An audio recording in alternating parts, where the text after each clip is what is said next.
On est à un mois du All-Star Game, Erwan, et il fallait qu'on se pose un petit peu pour donner nos 5 titulaires par conférence et nos 7 remplaçants par conférence. On va commencer par l'Ouest, parce que c'est ma conférence préférée, je la préfère.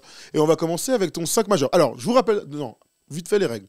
Je vous rappelle que vous pouvez vous voter déjà hein, sur NBA.com. Moi, je vote une fois tous les 2-3 jours, surtout quand c'est à compte de double ou triple. Je vais pas te mentir, je mets beaucoup de Victor, tu vois, je mets Rudy Victor, j'envoie du français, je soutiens un max et j'espère que vous aussi, vous faites la même chose. Mais je vous rappelle juste que le 5 majeur est voté à 50% par les fans, 25% par les journalistes et 25% par les joueurs. Ça, c'est la première chose. Une fois qu'on a les 5 majeurs, ça va arriver dans une semaine ou deux, je pense, les coachs vont sélectionner les 7 remplaçants par conférence et on est revenu à l'ancien format, donc Est-Ouest. On arrête, très bien. voilà. Bah, ils avaient bien fait de changer il y a quelques années. Tu te souviens, pour la mort de Kobe, il y avait eu beaucoup de choses et tout, ce qui avait donné des moments plutôt sympas. Anthony Davis, tu te souviens, les 2 lancers francs à la fin, etc. C'était plutôt cool.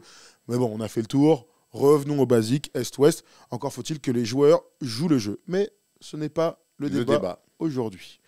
Polo est en train de traficoter tout ça. On va commencer par Erwan, ça te va? Bien sûr. Erwan, présente-nous ton 5 majeur de la conférence Ouest. Alors, mon 5 majeur de la conférence Ouest, je vais mettre Shai Gilgeous-Alexander, le meneur de OKC, dont on va reparler tout à l'heure dans une autre vidéo. Mais voilà, est-ce que j'ai besoin de dire pourquoi je mets Shai Gilgeous-Alexander.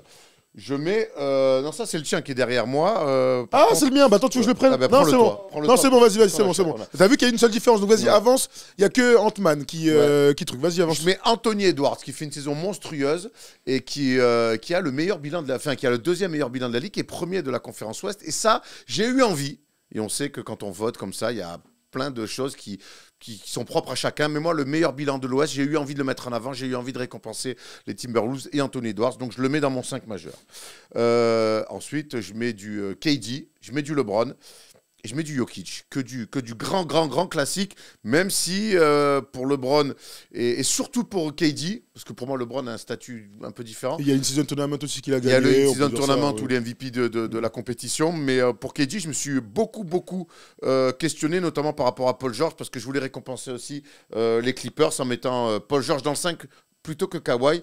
Ils seront remplaçants. Alors, dans le chat, comme toujours, ou sur les commentaires sur YouTube, vous nous donnez vos 5 vidéo par vidéo, etc. On a besoin de vous pour voir si on n'est pas trop fou. Donc, Erwan, moi, je suis d'accord avec tout, sauf que je mets Luka à la place d'Anthony Edwards. Alors... Sacrilège. Sacrilège. Alors, je vais d'abord parler de mon côté. Pour moi, Luka est le meilleur arrière... Avec Shai, ils sont les 2 meilleurs arrières de NBA, enfin de la conférence Ouest, hein, de NBA d'ailleurs. Le seul que je peux mettre à leur niveau, c'est Steph Curry. D'ailleurs, Steph Curry devrait être dans le 5 majeur grâce au vote des fans, etc. Moi, je ne l'ai pas pris en compte parce qu'ils sont au pâquerette à un moment donné, les Warriors. Et donc, il faut tempérer. Mais c'est tout la problématique quand on vote, c'est que moi, j'ai beaucoup de mal à voter en anticipant le vote des fans. Par définition, et les fans sont importants, hein, mais par définition, un vote de fans, c'est un vote qui n'est pas objectif pour moi. Donc faut mélanger. Donc j'espère que les joueurs le sont un peu plus, même si des fois tu as envie de voter pour tes coéquipiers plus qu'autre chose. Mais donc il y a un mélange de tout ça. Il faut essayer de rester objectif, mais aussi tu as tes préférences. Voilà, moi vraiment, je te dis, moi Anthony Edwards, pour moi, il doit être dans le 5 majeur. Alors je vous mets une question parce que je vous vois là déjà venir. Steph Curry n'est pas dedans. Je vous mets une question dans le chat. On va participer ensemble. D'après vous, et donc ce serait une réponse oui, non, vraiment hyper manichéenne. Steph Curry mérite-t-il d'être dans le 5 majeur de l'Ouest? Manichéen. Et pendant ce temps-là, Erwan, avant qu'on réponde, dis-moi pourquoi toi tu as choisi Anthony Edwards plutôt que Luka. Parce que le bilan, même si Luka a fait des cartons individuels, encore une fois, qui ont marqué les esprits, mais encore une fois, je vois les Mavericks qui avaient plutôt fait un bon début de saison, malgré l'absence de Kyrie, assez longue. Je vois des Cavs qui finalement sont toujours dans ces eaux-là, entre la 5e, la 7e, la 8e place de l'Ouest. Les Mavs. Non, t'as dit Cavs. Pardon, les Mavs. J'ai bugué complètement. Autant pour moi, les Mavs. Donc voilà, moi je vois Luka qui rayonne tout le temps, mais qui finalement, collectivement, arrive toujours pas à enclencher quelque chose que, par exemple, Denver a réussi à faire une année ou plusieurs années même. Ce qu'avait même réussi à faire Denver avec Donovan Mitchell et Rudy, d'être premier de la conférence Ouest. Ce que réussissent le Thunder, ce qu'ont réussi les Kings l'année dernière. Je trouve que ils ont fait peut-être une fois 4e les Mavs, mais je trouve que voilà, collectivement, voilà. Alors, ça ne veut pas dire qu'il n'y sera pas, parce que Luka Doncic doit être All-Star Game dans la conférence Ouest. Il sera remplaçant, donc il va participer à la fête et il pourra même y être MVP si ça lui chante. Mais pour moi, aujourd'hui, ce que fait Anthony Edwards à son jeune âge, voilà, j'ai eu envie de le récompenser. Parce qu'il est le meilleur joueur de la meilleure équipe de l'Ouest.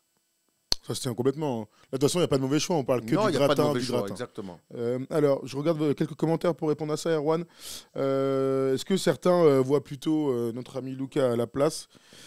N'hésitez pas à écrire. Je vous donne par contre le petit sondage. Est-ce que Steph Curry mérite d'être dans le 5? Vous êtes à 93% à dire non. Là, vous votez en direct. Tout le monde est plutôt d'accord. Je crois qu'on est tous plutôt Mais oui, mais alors. d'accord. Il peut pas être au-dessus d'Anthony Edwards, Lucas et Shai. Enfin, Mais alors, est-ce qu'il a une meilleure carrière que tous les mecs que tu viens de citer? Évidemment. Ah bah Il n'y a oui. pas photo. Est-ce Bah que c'est oui. un joueur all-time déjà par rapport aux autres? Oui, et évidemment. c'est pour ça qu'il sera dans le 5. Voilà. Tu verras, de popularité. Non, mais certes, c'est pour ça que je te dis que le vote des fans, il n'est pas tout le temps objectif, mais il fait partie du jeu. Il n'y a pas de problème. Moi, j'ai beaucoup de mal nous, parce qu'on doit aussi l'argumenter en plateau et qu'il faut que ça soit cohérent. Moi, aujourd'hui, Steph Curry, j'ai envie de voir All-Star Game et je suis à deux doigts, même, on va dans les remplaçants, de lui donner une wild. Je crois que d'ailleurs, je lui donne une wild. Non, je le mets remplaçant, mais je crois que je lui file une wild card. Je suis pas loin de lui filer une wildcard. Moi, j'ai pas de souci avec ça. Hein. D'ailleurs, moi aussi, il a coupé son record de match où il a mis au moins un panier à 3 points. Il a raté 2 fois dans 2 matchs. Il a pas mis 3 points. Il a pas de panier à 3 points. Son équipe, elle galère terriblement. Alors lui, c'est le meilleur. Ça reste le meilleur de son équipe. Il est dans l'attitude, je trouve encore une fois irréprochable. Mais c'est un Steph Curry un peu en deçà de ce qu'on attend et de son équipe. Je parle même pas des résultats de son équipe. Alors il n'est pas aidé. On peut en débattre 20 fois de pourquoi Steph Curry, la saison est moins bonne. Mais au bout d'un moment, au moment de voter, il y a des bilans. Il y a des prestations individuelles. Bon, ben voilà, je vois des mecs au-dessus de lui. On est plutôt d'accord. Un commentaire sur Anthony Edwards, parce qu'on fait le va-et-vient sur les deux sujets. C'est Jérémy qui nous dit ça. Jérémy part. Anthony Edwards est sûrement le meilleur joueur scoreur cette saison. Il joue comme un futur MVP et mérite d'être placé dans le 5. Je crois aussi. C'est sûr, dans le 5. Je crois aussi. Il est clairement, hein. Tu vois, il a dans l'imaginaire de tous, la Booker qui était vraiment axé comme ça sur le scoring, sur les arrières. Maintenant qu'il est replacé au poste de meneur de jeu avec tous les problèmes qu'ont les Suns, eh ben Anthony Edwards lui passe un petit peu devant dans ce profil d'hyperscoreur. D'ailleurs, notre ami Devin Booker, on va en parler dans quelques instants, ou pas. On regarde nos remplaçants, d'abord les tiens, Erwan. Allez, les miens. Et ça va évidemment ouvrir le débat sur plein de choses, parce que je pense que le 5 majeur, voilà, on est tous plutôt d'accord. LeBron, peut-être certains l'auraient mis sur le banc, mais ça vous regarde. Donc, Erwan, cite-nous tes joueurs. Évidemment, si Luka n'est pas titulaire, il est au moins 6e homme. Faut pas Imagine, le gars, il n'est pas dans l'équipe. Faut pas déconner quand même. Je mets Aaron Fox, je mets Kawhi Leonard et Paul George. J'aime bien les associer tous les deux parce que les Clippers sont en train de devenir l'une des meilleures équipes NBA, l'une des plus solides. Et forcément, ces deux garçons-là sont les deux meilleurs joueurs de cette équipe-là. Je mets Anthony Davis, malgré un bilan minable de la part des Lakers. Il est minable le bilan. 19-21, c'est pas ça minable. Gros, quand tu as LeBron James et Anthony Davis dans ton émission aussi, mais dans ton équipe, pour moi, le bilan, c'est pas normal. Il est pas top. Mais il est en tout cas, lui, l'un des top meilleurs contreurs NBA, super scoreur, rebondeur, bravo. Il fait une saison de MVP dont on attend. Une finale d'une season tournament exceptionnelle. Je mets Zion Williamson et Steph Curry donc en wildcard. Alors voilà les wildcards, on va montrer celle de Thomas, enfin la mienne juste après. Juste pour la précision, c'est que... Aaron Fox, j'ai pas dit Aaron Fox. Aaron Fox aussi. Là vous voyez deux mecs en vert, on vous explique juste pourquoi. Donc il y a 2 gardes, 2 arrières meneurs dans le 5 majeur et 3 fronts de cour, donc poste 3, 4, 5. Donc parfois on se pose même la question, tu vois Jaylen Brown et Paul George jouent 2 dans leurs équipes et pourtant ils sont parmi le front de courte. Donc ça marche pour les titulaires mais ça marche aussi pour les remplaçants. Donc on a choisi 2 meneurs arrière, 3 grands et 2 wildcards qui... On comprend 2 joueurs en plus sans penser au poste. Donc Erwan là a mis Steph Curry et Zion Williamson. Alors vraiment dans nos imaginaires c'est pas les 11e et 12e hommes, c'est vraiment 2 mecs que tu mets en plus sans penser au poste, hein, vraiment. Ah non, puis il n'y a pas de hiérarchie. Voilà, il n'y a pas de hiérarchie. En fait, non mais c'est important de le dire. Pour moi je prends les meilleurs joueurs avec un mélange de ce qu'ils ont déjà réussi à faire dans leur carrière, parce qu'il y a des mecs qui doivent être là quand même, avec le bilan aussi, avec les nouveaux joueurs émergents. Enfin, par exemple New Orleans, faut aussi les récompenser. J'ai envie de mettre Zion en avant. Voilà, donc c'est un mélange. De toute façon, c'est comme quand tu votes pour le MVP, c'est un mélange de plein de choses. Donc voilà, donc wildcard, ça veut pas dire vraiment que ça sert les mecs. Non, absolument. On prend mes remplaçants, il y a quelques différences. Je vous cache pas que j'ai fait une première liste et puis je suis sorti de certains. Mais vous allez regarder. Donc Anthony Edwards, qui est pas dans mon 5 à moi, mais qui est bien sûr 6e homme. Aaron Fox, lui aussi. Kawhi et Paul George. Et c'était compliqué pour moi cette affaire, je vais vous en parler. Anthony Davis, et on va parler d'avoir 2 Lakers chacun dans les effectifs, mais moi je vais vous l'expliquer sans souci. Domantas Sabonis et Steph Curry aussi. Je vous vois là très nombreux à dire mais comment vous pouvez... Alors ils ont commencé par toi Erwan, mais pour moi c'est la même chose. Vous mettez deux Lakers. Je vous l'explique très simplement. Moi mon choix c'est que on parle du All-Star Game, récompense des meilleurs joueurs de la saison. Le bilan rentre toujours en considération, il n'y a pas de souci. N'empêche qu'Anthony Davis est d'après moi, allez, le troisième meilleur intérieur de la NBA, donc impossible de l'imaginer ne pas être All-Star Game. Il est à 25-12 et presque 3 contre, ça n'a pas de sens. Et LeBron, bon, LeBron déjà, il va avoir le plus de votes comme d'habitude. Et bon, à son poste, il sera toujours le meilleur. Donc oui, c'est pas parce que ton équipe est avec un bilan de 19-21 que tu n'as pas deux superstars dans ton équipe, ça me paraît évident. C'est compliqué, mais aujourd'hui, ne pas mettre Anthony Davis, que je n'avais pas mis au départ sur ma première liste, hein, je t'en ai dit. Bien sûr. Et en fait, qui t'avais mis à la place de mémoire Sengun. Ah oui, j'hésitais entre Sengun et Rudy. On va ouvrir le débat sur eux après. J'ai vraiment longtemps hésité entre Sengun et Rudy. J'ai mis Rudy au début aussi parce que je voulais récompenser aussi les Minnesota Timberwolves. Il n'y a pas Kat aussi, qui fait plutôt une saison assez solide. Mais à un moment donné, Anthony Davis, ce qu'il réalise, c'est énorme. J'oublie pas quand même le 40 et quelques, je ne sais plus combien de rebonds, en finale du Instant Tournament où il démonte complètement Miles Turner. Il est MVP de cette finale-là, même s'il n'y a pas eu de titre décerné. Il fait une saison énorme. Et après, c'est les Lakers peut-être aussi. Et je peux comprendre que les gens soient frustrés dans le chat. Mais c'est les Lakers, c'est Anthony Davis. Et honnêtement, quand on regarde ses stats, ben ouais, il y est. Et tout à l'heure, dans une prochaine vidéo, on va parler des mecs à l'Est. Alors hier, il a mis un buzzer beater. Mais Damian Lillard, c'est un peu le même délire, même si le bilan est bien meilleur. Mais... je sais pas, pour moi, en fait, je te dis, première liste, je n'ai pas mis Anthony Davis et j'ai l'impression que ma liste, elle n'était pas bonne, que je n'avais pas bien bossé.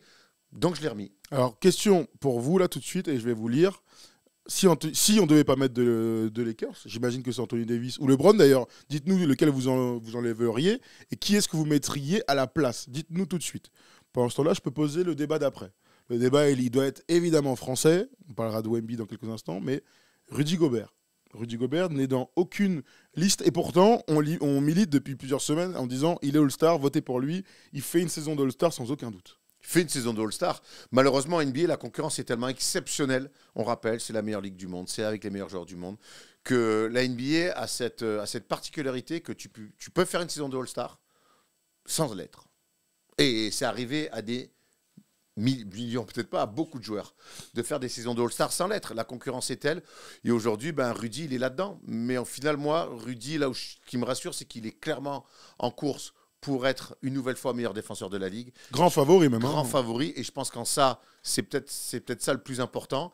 Alors maintenant, on sait que pour l'ego, que c'est bien d'y être. C'est surtout que lui, il y a déjà goûté avec Utah. J'ai l'impression quand même qu'à Utah, c'était le deuxième meilleur joueur de l'équipe, derrière Donovan Mitchell à l'époque, ou Aaron Gordon, ou à Gordon Hayward, pardon. Et qu'aujourd'hui, il y a Anthony Edwards, il y a Karl Anthony Towns par le volume de points aussi qui fait des choses, et que lui est la troisième arme d'une équipe qui est première à l'Ouest. Donc voilà pour Rudy. J'espère que s'il y a des remplaçants, il sera appelé. Mais s'il y a des blessés, il pourra être appelé. Mais pour moi, aujourd'hui, Rudy, la concurrence est trop forte pour qu'il soit All-Star, malgré sa saison monstrueuse, dans un registre qui fait moins briller, qui fait moins rêver All-Star Game. Clairement, s'il y est, ce serait une juste récompense.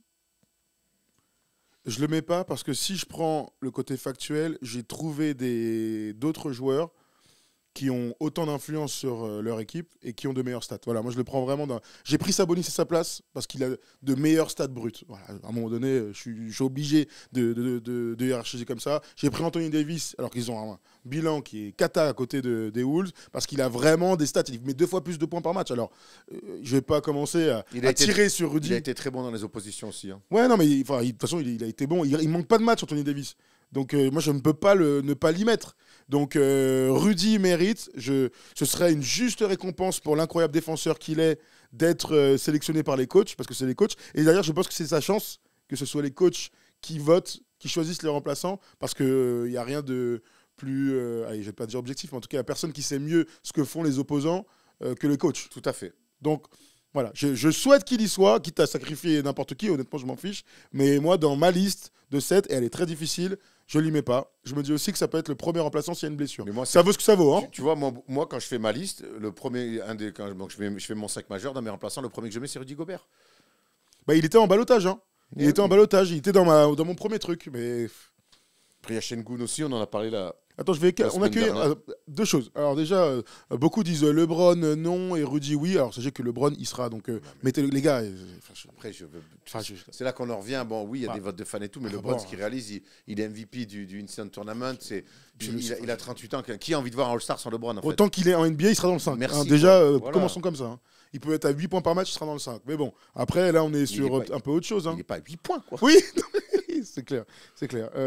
Et pas mal de gens nous disent qu'ils auraient peut-être aussi enlevé Anthony Davis pour mettre Rudy Gobert. Bon, ça vous appartient. On va accueillir un auditeur parce que c'est des débats intéressants et après on va parler de Victor Wembanyama pour voir ce que vous en pensez.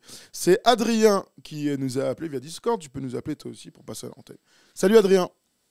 Salut. Ça Comment va ça va les gars? Ouais, Salut, impeccable. Adrien. Impeccable. Ça roule?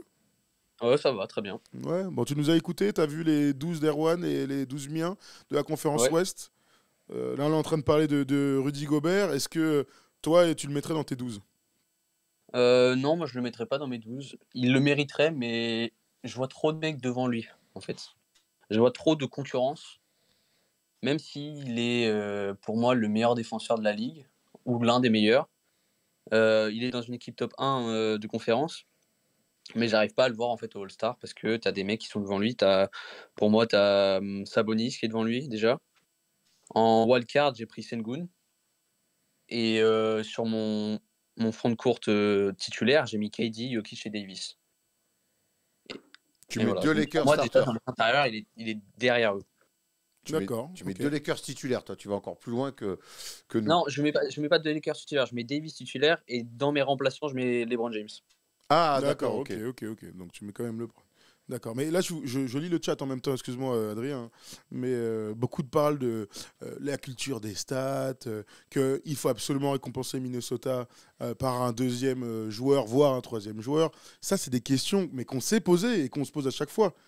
Vraiment, là, je suis juste en train de comparer les mecs. Donc, le bilan, c'est hyper important, mais il n'y a pas que ça, hein, parce que sinon, on envoie 5 mecs des Wolves. 5 mecs des Wolves, tu vois. Ça reste un All-Star. Nasrid, on n'a qu'à l'envoyer Ouais, aussi, si on a les acteurs là-dedans. Ça reste un All-Star Game, on veut faire un spectacle.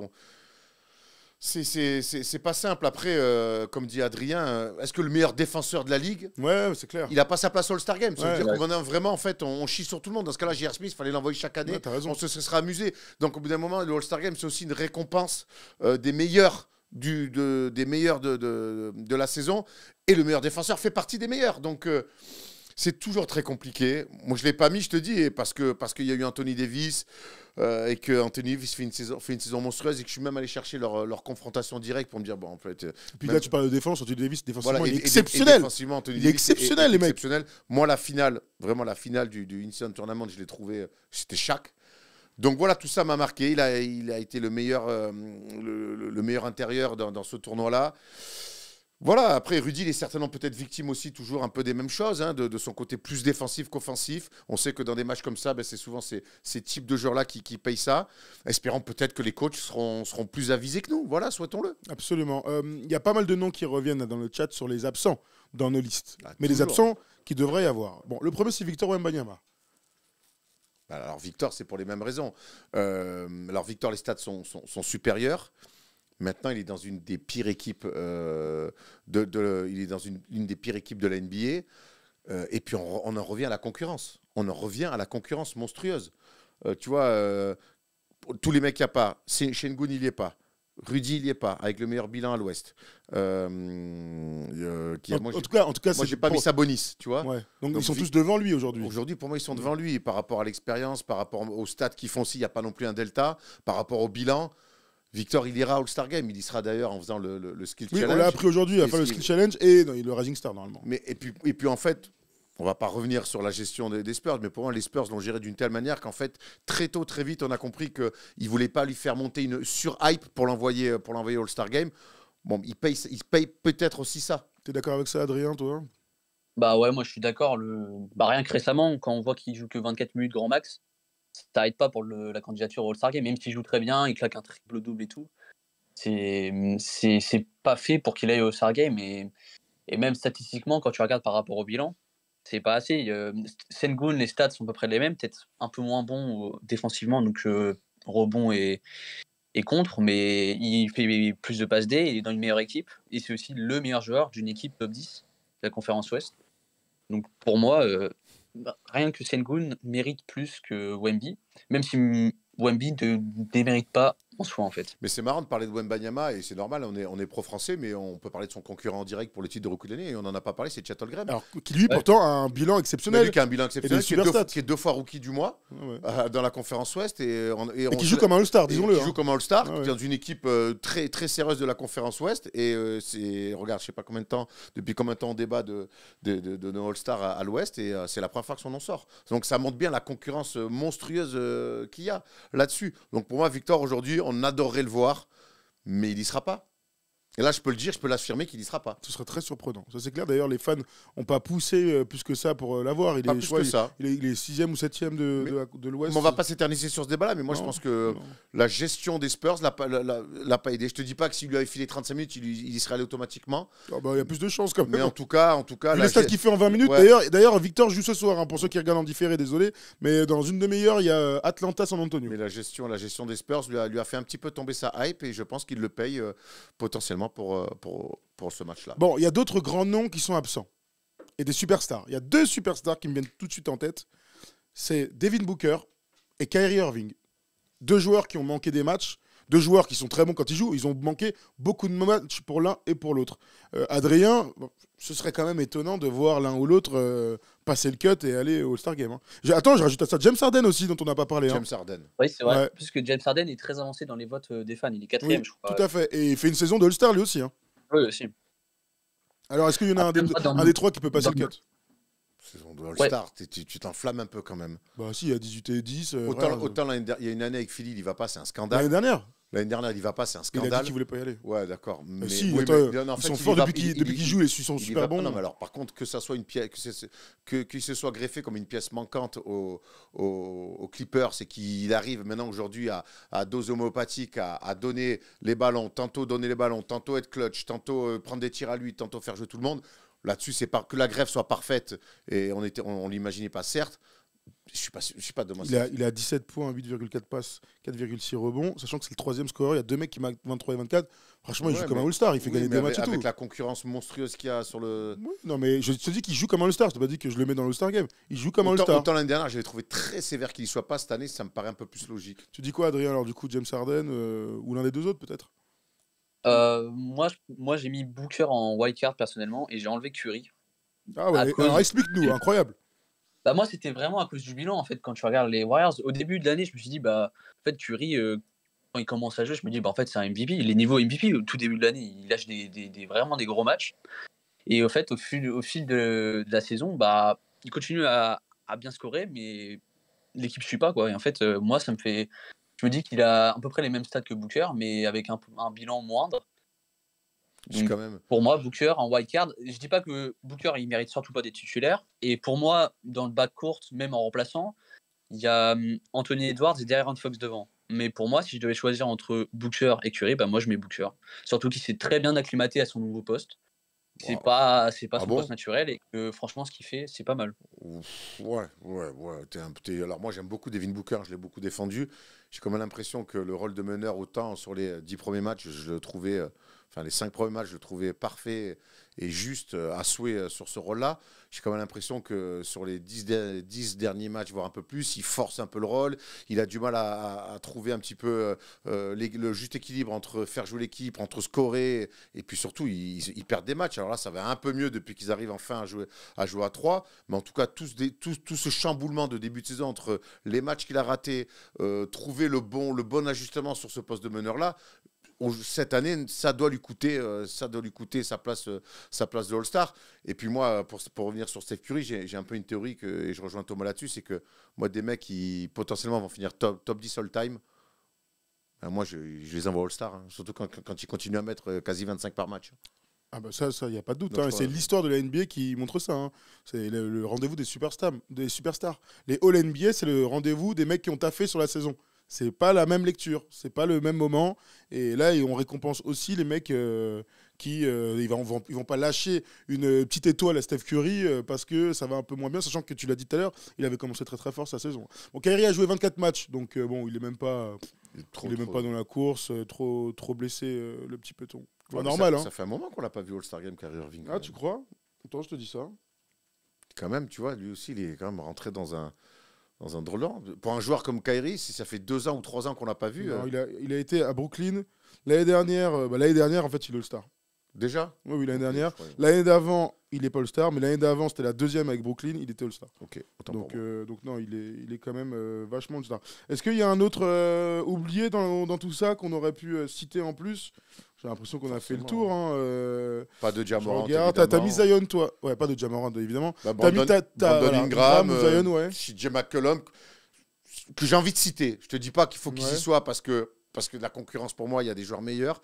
Mais c'est des mecs que j'ai envie de citer. Les Pelicans sont une équipe solide, font une bonne saison. Donc, c'est des mecs que j'ai envie de citer. Et les deux derniers mecs que je veux citer, c'est d'abord Lauri Markkanen. Mine de rien, le Jazz, vu ce qu'ils sont en train de faire, vu les stats, il est 9e avec son Jazz. Et ben, ça se passe bien. Bon, ok. Et il y a un autre mec qui va être absent, c'est Jamal Murray.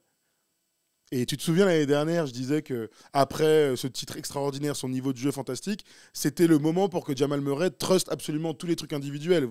Donc All-Star Game, All-NBA. Toujours pas.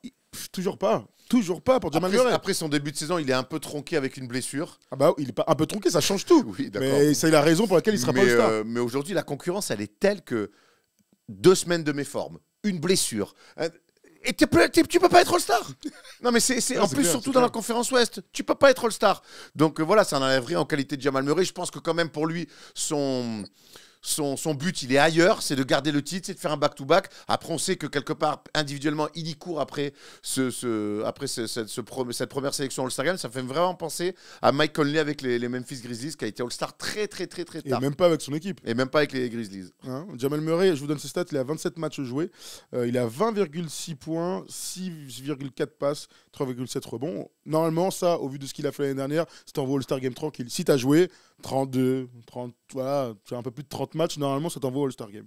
Parce que tu te souviens, c'était qui peut-être Chris Bosh. Moi, Chris Bosh, c'était déjà All-Star avant, mais tu sais, il y avait ce truc de bon, bah, peut-être que l'autre, le joueur est pas incroyable cette saison, mais il sort d'un titre. Alors, ou Chris Middleton, tu vois, on va les envoyer. Faut les envoyer, les mecs. Attends, t'as vu ce qu'ils ont fait l'année dernière? Il y a un peu de ça en NBA. Donc, ce sera pas cette année pour Jamal Murray. T'es d'accord avec ça pour conclure, Adrien? Ouais, moi, je suis d'accord, pour le coup.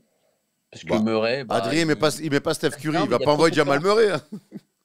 Il y a trop de concurrence. Non, je le mets pas au All-Star Game. Il y a trop de concurrence en fait, pour le coup. Mais bon, voilà quoi. Bon, très bien. Très bien. Bon, merci de nous avoir appelé, Adrien. C'était très Merci cool. beaucoup. Merci Adrien. On suivra les futures annonces de la NBA sur qui sont les 10 joueurs dans les 5 majeurs, Est et Ouest. On verra, ce sera le 16 février de mémoire. Non, 18 février, 16 février. Du 16 au 18. 18 février, ce sera en plein pendant la Leaders Cup. Et une autre compétition qui pourrait atterrir sur nos antennes. Oui. On vous en dira dans quelques temps. Si vous aimez le basket un petit peu virevoltant, un petit peu excitant. Et viva España! Et viva España! Ah, si vous aimez le basket gratuit, ça se passera chez nous. Voilà. C'est super ça comme fin de vidéo YouTube. Tu nous dis toi quels sont tes 12 joueurs du All-Star Game de la conférence Ouest.